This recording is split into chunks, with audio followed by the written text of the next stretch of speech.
દ્વારકાધીશ મિત્રો નવા લોકમાં તમારું સ્વાગત છે। હું જયરામ દેસાઈ। આપણી બેસી ચાલી રહી છે ખેતર અડદ આપણે સાઈડમાં કરી નાખી છે અને જેઠો ચારી રહ્યા છીએ। તો આજે તો મિત્રો છે ધનતેરસ, એટલે આ કહેવાય આપણું સાચું ધન। જુઓ આ આપણું સાચું ધન ચારી રહ્યું છે। તો ચલો મિત્રો આગળ તમને બતાવતો રહીશ। આ અમારું ધન છે, તો આજે ધરપાડી નાખીએ ચારીને।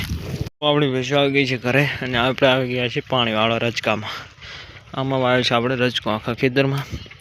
આ ભાગમાં વાયુ છે રાયડું બાજના, અને આ ભાગમાં પીએ છે એ રજકો છે। આપણી ભેંસો માટે શિયાળા માટે રજકો તો જોશે ને મિત્રો। ચલો રજકો વાવી નાખ્યો છે। ચલો મિત્રો કન્ટિન્યુ બને રહેજો, આગળ તમને બતાવતો રહીશ। મિત્રો તો આપણે આવી ગયા છીએ તળાઈ। અહીંયા ગોઠવેલું છે આપણે ફાઇટરિયું મશીન કહેવાય આને। જો મશીન ચાલુ છે મિત્રો। ચલો કન્ટિન્યુ બને રહેજો, આપણે આંટો મારવા આવ્યા હતા મિત્રો। જોઈ લો હજુ આપણે પાણી ચાલુ છે, ચારામાં ભરાઈ રહ્યું છે। બગલા આવી ગયા છે। હવે આ બે ચારા પાયા વગર છે મિત્રો, અને ઓલા બે ચારા પાયા વગર છે। પછી આપણે પાણી પી રહેશે અને પછી ઉગશે રજકો ઉગી રહેશે, એટલે પછી 20-25 દિવસ જેવું પાછું પાણી પાવું પડશે। ત્યાં સુધી શાંતિ પાણી પાવાની।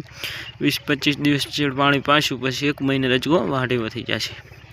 તો 3 પાણી પાવાના છે 20-20 દિવસે, 40 દિવસ 60 દિવસે।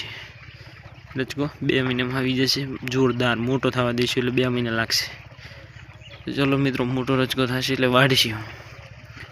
તો ચલો મિત્રો કન્ટિન્યુ બને રહેજો, આગળ તમને બતાવતો રહીશ। પાણી પી રહીશ એટલે તમને આગળ બતાવું મિત્રો। તો જુઓ હવે છેલ્લા 2 ચારા પાણી પાવાના રહ્યા છે। એ ચારામાં પાણી જાય છે, આ ચારામાં પાણી જાય છે। આ 2 ચારા પાણી પી રહી છે એટલે આપણે ફાઇટરિયું કરવાનું છે બંધ। એને કહેવાય છે ફાઇટરિયું મિત્રો।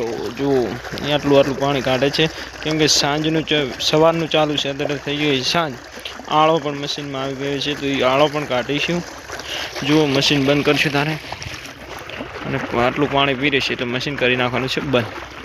તો જો સાંજે આપણે બધી ભેંસો પાણી પાઈને બારે બદલાઈ નાખી છે।